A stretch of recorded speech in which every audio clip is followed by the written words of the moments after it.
Accounts के paper को लेकर स्टूडेंट्स में बहुत एंजाइटी होती है। सबसे पहली एंजाइटी तो इसी बात की होती है कि क्या पेपर ऑन टाइम कंप्लीट कर पाएंगे या नहीं कर पाएंगे। वो होता है ना, कई बार आप स्टूडेंट्स शिकायत करते हैं कि पेपर तो इजी था लेकिन इतना लेंथी था कि हमारे कुछ क्वेश्चंस छूट गए, या कि हम जो है जर्नल एंट्रीज तो हमने कर दी लेकिन नरेशन नहीं लिख पाए क्योंकि पेपर बहुत लेंथी था और हमारे पास टाइम नहीं था। या कई बार ऐसा भी होता है कि आपको लगता है कि ट्रिकी क्वेश्चन को आप अच्छी तरह सॉल्व कर सकते थे अगर आपको थोड़ा सा टाइम सोचने का और मिला होता। कई बार ऐसा होता है कि आपको लगता है हमने पेपर तो पूरा कंप्लीट कर दिया लेकिन अभी भी श्योर नहीं है कि आंसर्स हमने सही लिखे हैं या नहीं लिखे हैं, या एडिशन सब्ट्रैक्शन या कैलकुलेशन जो है वो प्रॉपर हुई है या नहीं हुई है। तो इस तरह की बहुत सारी एंजाइटी होती है जो आप एग्जामिनेशन हॉल में फील करते हैं। आज के वीडियो में हम उन्हीं टिप्स और स्ट्रेटजीज को डिस्कस करेंगे जिनको फॉलो करते हुए आप अकाउंट्स के पेपर को ऑन टाइम कंप्लीट कर सकते हैं। Hello guys, I am Anupma and welcome to my channel and Count Accountancy with Anupma.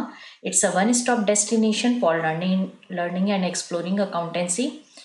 I hope कि आप सब लोग अच्छे होंगे और आप लोगों के एग्ज़ाम्स की तैयारी बहुत अच्छी चल रही होगी, स्टडीज़ जो है फुल स्विंग्स में होंगी and all the best for your exams. तो चलिए आज का वीडियो हम शुरू करते हैं। तो आज हम लेंगे वो स्ट्रेटजी जिनको फॉलो करते हुए आप अकाउंट्स के पेपर को 3 आवर्स में कंप्लीट कर सकते हैं। तो इसको 3 पार्ट्स में मैंने डिवाइड किया है। पहला पार्ट है आपका टाइम मैनेजमेंट, कि कैसे आप क्वेश्चंस को कितना टाइम देंगे, हर एक क्वेश्चन को कितना टाइम देंगे, सेक्शन ए सेक्शन बी को कितना कितना टाइम देंगे। सेकंड है कि आपका अटेम्प्ट एंड प्रेजेंटेशन। देखिए, पेपर को सॉल्व करना ही काफ़ी नहीं होता है बल्कि आपको प्रेजेंटेशन भी करना पड़ता है, प्रॉपर फॉर्मेट बनाने पड़ते हैं और उसके बाद ही आप क्वेश्चन को सॉल्व करते हैं। और थर्ड हम लेंगे कि पेपर ऑन टाइम कंप्लीट हो, इसके लिए हम जो है कैसे कैलकुलेशन में टाइम को सेव कर सकते हैं, यानी हम कैसे क्विक कैलकुलेशंस कर सकते हैं कि हमारा टाइम सेव हो और पेपर भी कंप्लीट हो जाए। तो चलिए सबसे पहला हम लेते हैं वो है टाइम मैनेजमेंट। तो टाइम मैनेजमेंट में सबसे पहला जो आप सेक्शन देखिए, आप जानते हैं कि पेपर 2 सेक्शन में आता है, section A and section B. Section A को जो आप टोटल टाइम एलोकेट करेंगे वो होगा आपका 2 आवर्स एंड 10 मिनट्स, यानी जो सेक्शन ए के क्वेश्चंस हैं वो 2 घंटे और 10 मिनट में आपके कंप्लीट हो जाने चाहिए। सेकेंड है सेक्शन बी के को आप देंगे 35 मिनट्स का टाइम, यानी सेक्शन बी के जो क्वेश्चंस हैं उन्हें कुल 35 मिनट में आपको कंप्लीट कर लेना है। अब हम जो है वो मार्क्स वाइज जो है देखते हैं कि नंबर ऑफ क्वेश्चंस कितने आते हैं। तो देखिए, जो 6 मार्क्स के क्वेश्चंस हैं वो आपके आते हैं, उनका नंबर होता है 5, यानी 6 नंबर के 5 क्वेश्चंस आते हैं और इनको कंप्लीट करने के लिए आपके पास कुल टाइम होना चाहिए 1 आवर 10 मिनट्स, यानी 1 घंटे 10 मिनट में आपको जितने भी 6 मार्क्स के क्वेश्चंस हैं उनको कंप्लीट करना है। तो इस तरह से देखें तो पर क्वेश्चन आपका 12 से 15 मिनट लगना चाहिए। हो सकता है कि किसी 6 मार्क्स के क्वेश्चन को 10 मिनट में ही आप कंप्लीट कर लें, तो किसी में 20 मिनट्स भी लग सकते हैं, लेकिन आपका जो 6 मार्क्स के क्वेश्चन है उनको सॉल्व करने का जो कुल टाइम है वो 1 घंटा 10 मिनट होना चाहिए। सेकेंड जो है वो 4 मार्क्स के क्वेश्चंस होते हैं, जो 3 नंबर्स होते हैं, यानी 4-4 नंबर के 3 क्वेश्चंस आते हैं। इनको कंप्लीट करने का, इन्हें सॉल्व करने का पूरा टाइम लगना चाहिए 30 मिनट्स। अगर इस हिसाब से देखें, ब्रेकअप करें, तो एक क्वेश्चन को करने के लिए 7 से 10 मिनट लगना चाहिए, यानी 4 नंबर के एक क्वेश्चन को करने के लिए 7 से 10 मिनट का टाइम लगना चाहिए, 10 मिनट से ज्यादा नहीं। तीसरा जो है आपके 3 मार्क्स के क्वेश्चंस होते हैं। जो 3 मार्क्स के क्वेश्चंस हैं वो नंबर ऑफ क्वेश्चंस होते हैं 6, यानी कि 3 नंबर के जो है 6 क्वेश्चंस आते हैं। इनको सॉल्व करने के लिए कुल 35 मिनट लगना चाहिए, और अगर इस हिसाब से देखें तो पर क्वेश्चन 4 से 6 मिनट। हो सकता है कि कोई क्वेश्चन जो है 4 मिनट में कंप्लीट हो जाए तो कोई 7 मिनट भी ले सकता है, लेकिन जो कुल समय है वो आपका 35 मिनट होना चाहिए। उसके बाद आते हैं मल्टीपल चॉइस क्वेश्चंस। इनको जो है टोटल आपको 20 मिनट में कंप्लीट करना है, तो ये 1 मिनट का समय पर क्वेश्चन होना चाहिए। हो सकता है कि कोई क्वेश्चन जो है 30 सेकेंड्स में हो जाए तो किसी में 1.5 मिनट भी लगे। तो इस तरह से देखें तो कुल मिला के आपका 2 घंटे 35 मिनट में ये पेपर जो है ये सॉल्व हो जाना चाहिए। इसमें 2 घंटे 35 मिनट में ये कंप्लीट होना चाहिए। तो उसके बाद 25 मिनट बचेंगे। ये जो 25 मिनट हैं ये होंगे आपका बफर टाइम। बफर टाइम यानी कि ये आपका सोचने और समझने का समय है कि आप सोचिए और इसको समझ के करिए और आप रिवाइज करिए। तो ये 25 मिनट्स का टाइम आपको बफर टाइम मिलेगा जो आपके सोचने और रिवाइज करने के लिए होगा। तो ये तो था हमारा जो क्वेश्चन में कितना कितना टाइम लगना चाहिए। अब हम ले रहे हैं अटेम्प्ट एंड प्रेजेंटेशन पार्ट, कि जो हमारा अटेम्प्ट और प्रेजेंटेशन पार्ट है वो हमारा कैसा होना चाहिए। तो सबसे पहला जो इसमें पॉइंट है आपको ध्यान रखना है वो ये है कि आप जानते हैं कि आपको 15 मिनट्स का रीडिंग टाइम मिलता है।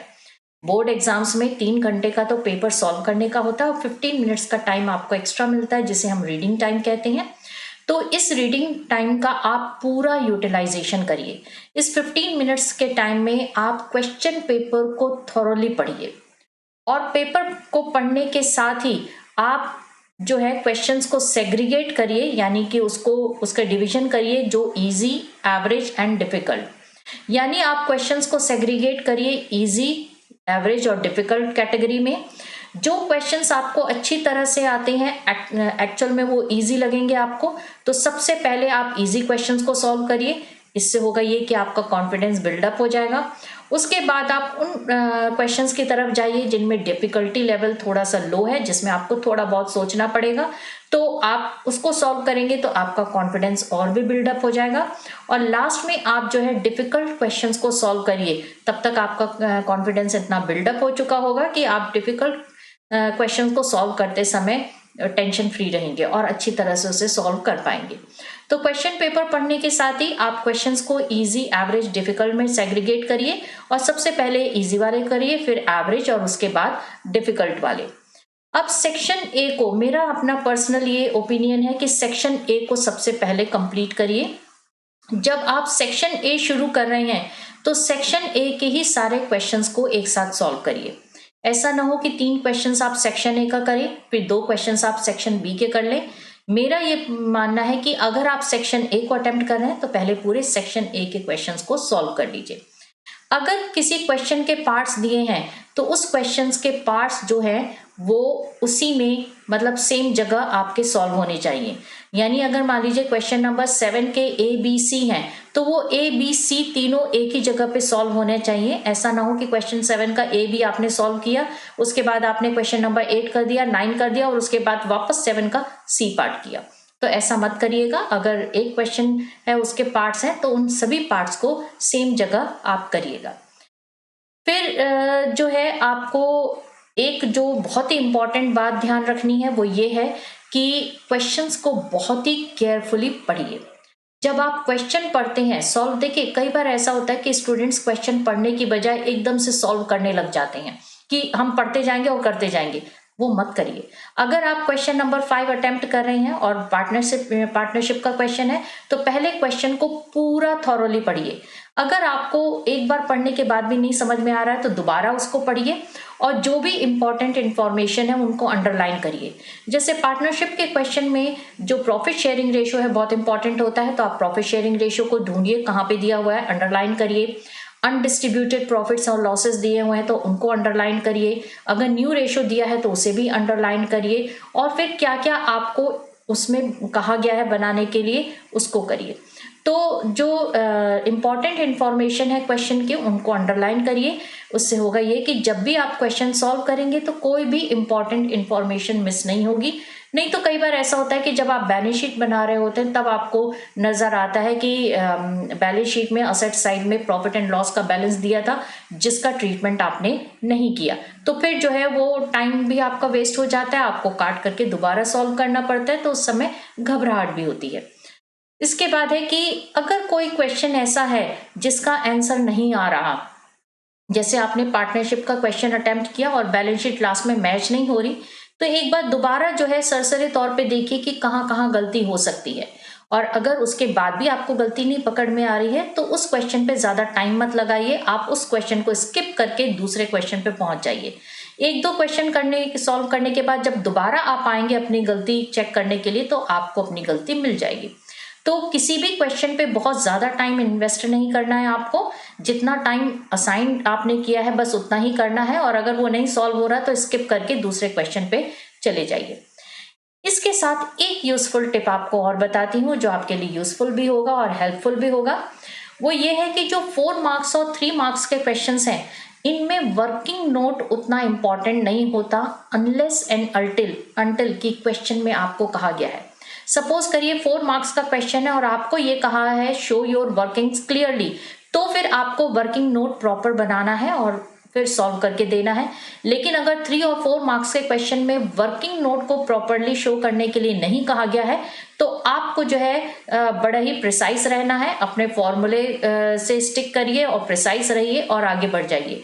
तो ये 3 और 4 मार्क्स के क्वेश्चन में प्रेजेंटेशन में भी बहुत डेकोरेटिवली इसको प्रेजेंट नहीं करना है, आपको टू द पॉइंट रहना है और जो कहा गया है वो आप करिए। नेक्स्ट जो है हमारा आता है वो आता है कैलकुलेशन, कि आपको कुछ टिप्स ऐसे आज मैं बताऊंगी जिनको फॉलो करते हुए आप अपने कैलकुलेशन टाइम को जो है वो शॉर्टन कर सकते हैं और इससे आपका अकाउंट्स का पेपर 3 आवर्स में कंप्लीट हो जाएगा। जिसमें सबसे पहला जो मैंने अपने टीचिंग करियर में देखा है वो देखा है इस तरह का, कि बच्चे जब अकाउंट्स बनाते हैं तो इस तरह से जो है ये अमाउंट लिखते हैं, ये 20,000, 5 लाख। अब अगर इस तरह से आप अमाउंट लिखते हैं और इन सबको ऐड करना है तो बताइए ऐड करने में कितनी डिफिकल्टी होगी। इसको जो है आप ऐड नहीं कर सकते, फिर आप क्या करते हैं, इसको जो है प्रॉपरली आप दूसरे तरीके से लिखेंगे, जो कि ये तरीका होगा। आप इस तरीके से रफ में कहीं दूसरी जगह लिखेंगे और उसके बाद आप यहां से आप एडिशन करेंगे।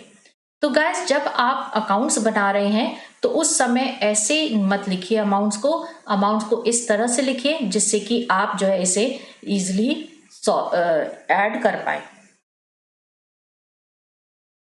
इस तरीके से आप अमाउंट्स को नहीं लिखेंगे। आप जब अकाउंट्स बनाते हैं तो अमाउंट्स को इस तरह से लिखिए, इससे आपके लिए जो है इसको ऐड करना यहीं पे इजी हो जाएगा और फिर आपको इस तरह से अकाउंट्स में अमाउंट लिख करके दोबारा इस तरह से रफ में लिख करके ऐड करने की जरूरत नहीं पड़ेगी। जो दूसरी इंपॉर्टेंट टिप है वो क्विक कैलकुलेशन के लिए वो है कि आपको 20 तक टेबल्स बाय हार्ट लर्न होनी चाहिए। जी हाँ, बिल्कुल सही सुना आपने, 20 तक टेबल्स जो है अच्छी तरह लर्न करिए और वो भी रैपिड फायर से। Rapid fire in the sense जैसे 12 5 60, 13 3 39 या 18 5 90, इस तरह से कि आपको जो है 18 1 18, 18 2 36 इस तरह से करने की जरूरत नहीं पड़े। सेकेंड नेक्स्ट जो है वो है कि कुछ आपको क्विक हैक्स पता होने चाहिए। जैसे कि अगर हमें कहा जा रहा है 75,000 का 10% निकालना है, तो जो लास्ट में 0 होते हैं इनमें अगर 10% निकालना हो तो बहुत इजी होता है, सिर्फ एक 0 हटा दीजिए तो 7,500 बच जाएगा। अगर आपको इसी का 75,000 का 5% निकालना है तो 7,500 10% आया, उसका हाफ कर दीजिए 3,750 5% हो जाएगा।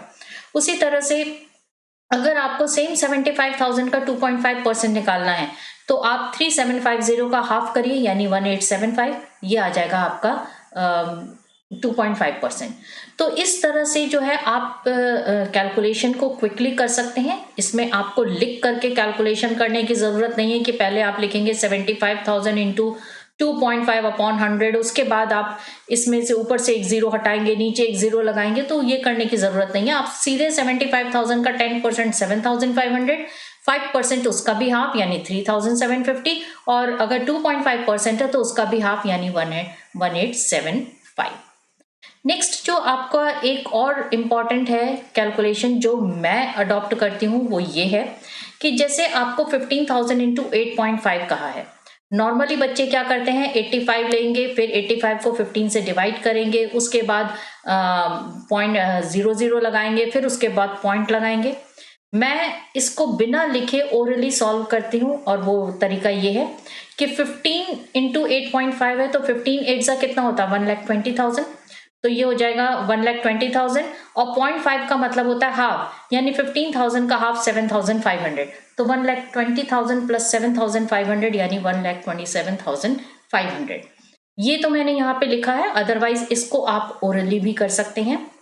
आप वैसे ही 10,000 का 9.5 निकाल सकते हैं, तो 10,000 इंटू 9 हो गया 90,000, और 10,000 का हाफ हो गया 5, तो ये हो जाएगा 95,000। तो ये भी एक इम्पॉर्टेंट टिप है जिसके थ्रू आप जो है क्विक कैलकुलेशन कर सकते हैं। तो ऐसे में अगर 8.5, 9.5 या 2.5 दिया है तो इजीली कैलकुलेट हो जाता है। इसी के साथ कुछ और भी आपको हैक्स याद रखने चाहिए, जैसे 20% होता है 1/5। ये तो आप सब लोगों को पता होगा, अकाउंट्स कर रहे हैं, 11th में भी पढ़ा है, 12th में भी पढ़ा है, तो आप में से बहुत से बच्चों को पता होगा। बट स्टिल अभी भी कई स्टूडेंट्स हैं जिनको इसमें डिफिकल्टी आती है, वो प्रॉपर लिखते हैं कि जैसे 30,000 का 20% है तो 30,000 इंटू 20/100 या इस तरह से करते हैं। तो 20% का मतलब होता है 1/5, 25% जो है वो होता है 1/4। अगर 33 1/3% दिया है तो इसका मतलब है 1/3। 50% जो है वो होता है हाफ। 66 2/3% होता है 2/3, और 75% होता है 3/4। अगर आपको ये सब बातें पता है तो फिर आपको कैलकुलेशन में ज्यादा टाइम इन्वेस्ट नहीं करना पड़ता। अब कुछ इंपॉर्टेंट टिप्स और आपको दे रही हूं। तो सबसे पहली जो इम्पॉर्टेंट टिप है, जो मेरे लिए बहुत इम्पॉर्टेंट है और मैं अपने हर एक स्टूडेंट को कहती हूँ, वो ये है कि जिस दिन एग्जाम है उससे पहले वाली रात आप अच्छी तरह से सोइए। देखिए, उससे पहली रात जागने से कोई फायदा नहीं है, क्योंकि जितनी आपको पढ़ाई करनी थी वो आपने पूरे साल में पढ़ाई कर ली।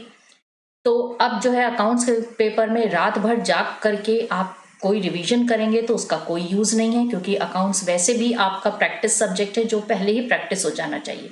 इवन अगर थ्योरी सब्जेक्ट में के लिए भी अपीयर हो रहे हैं तो जिस दिन एग्जाम है उससे एक रात पहले खूब अच्छी नींद लेके जाइए, जिससे जब आप एग्जामिनेशन हॉल में जाएंगे तो आपका माइंड फ्रेश होगा, और कोई भी ट्रिकी क्वेश्चन आए तो उस ट्रिकी क्वेश्चन को सॉल्व करने के लिए आप अपना दिमाग प्रॉपरली यूज कर सकते हैं। नहीं तो बच्चे वहां पर जा करके उनको नींद आ रही होती है और फिर माइंड इतना थका हुआ होता है कि वो कुछ अच्छी तरह से सोच नहीं पाते। तो जिस दिन एग्जाम है उससे पहली रात खूब अच्छी नींद, 8-9 घंटे की जो आपकी नींद है वो ले करके आप अच्छी तरह सो करके जाइए।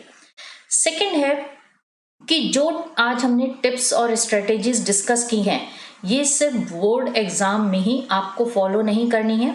अभी तो पूरा 1 महीना है बोर्ड एग्जाम के लिए, 31 मार्च को आपका एग्जाम है, और इससे पहले छुट्टियां भी हैं, तो आपके पास काफी टाइम है कि आप प्रैक्टिस करें। तो अब क्योंकि ये प्रिपरेटरी हॉलीडेज में आप सैम्पल पेपर सॉल्व करेंगे या लास्ट ईयर के पेपर सॉल्व करेंगे, तो ये जो टिप्स और स्ट्रेटेजीज मैंने आपको बताई है इससे आप उसमें अप्लाई करिए। यानी जब आप सैम्पल पेपर सॉल्व कर रहे हैं तो आप ये स्ट्रेटेजीज को फॉलो करिए। हर एक क्वेश्चन को जितना टाइम मैंने बताया उस हिसाब से आप टाइम असाइन करिए, और फिर देखिए कि आपका ये पेपर पूरा होता है कि नहीं होता। अगर नहीं होता है तो फाइंड आउट करिए वो रीजन कि किसकी वजह से नहीं हुआ। क्या आपको सोचने के लिए ज्यादा टाइम लग रहा था, या फिर आपको कैलकुलेशन में ज्यादा टाइम लग रहा था, या फिर आपकी राइटिंग स्पीड कम है। और गाइस, जब आप प्रैक्टिस कर रहे हैं और सैम्पल पेपर सॉल्व कर रहे हैं तो मेरा ये कहना है कि आप उसे प्रॉपर फॉर्मेट के साथ सॉल्व करिए। यानी कि अगर जर्नल एंट्रीज पूछी गई हैं तो जर्नल एंट्रीज के साथ नरेशन भी लिखिए, प्रॉपर जर्नल का फॉर्मेट भी बनाइए, नेम पर्टिकुलर्स वगैरह सब कुछ लिखिए, और उसके बाद आप पेपर सॉल्व करिए। क्योंकि आपको बोर्ड एग्जाम्स में तो पूरे प्रॉपर प्रेजेंटेशन के साथ करना है। तो इससे होगा ये कि आपको ये पता चल जाएगा कि एक्चुअल में आपको टाइम कितना लगता है, और आप जो है अपनी स्पीड को बढ़ा भी सकते हैं। तो ये तो था आज का वीडियो। आई होप कि आपको ये वीडियो पसंद आया होगा। Thank you so much, thank you for watching this video. और अगर आपको मेरा ये वीडियो पसंद आया हो तो प्लीज़ मेरे वीडियो को लाइक ज़रूर करिएगा। अगर आप मेरे चैनल पर नए हैं तो मेरे चैनल को सब्सक्राइब करिएगा, और मेरा ये वीडियो आप अपने सारे फ्रेंड्स के साथ शेयर करिएगा, जिससे सभी लोगों को इन टिप्स का जो है फ़ायदा मिल सके। And stay tune for the next video on MCQs। Next video जो है वो मैं MCQs क्वेश्चंस पे बना रही हूँ, जिसमें मैं आपको बताऊंगी कि किस तरह से आप लीस्ट वर्किंग नोट्स के साथ जो है MCQs को अच्छी तरह से सॉल्व कर सकते हैं। Till then, bye bye, take care, and happy learning, and all the very best for your board exams. Thank you so much. Thank you for watching.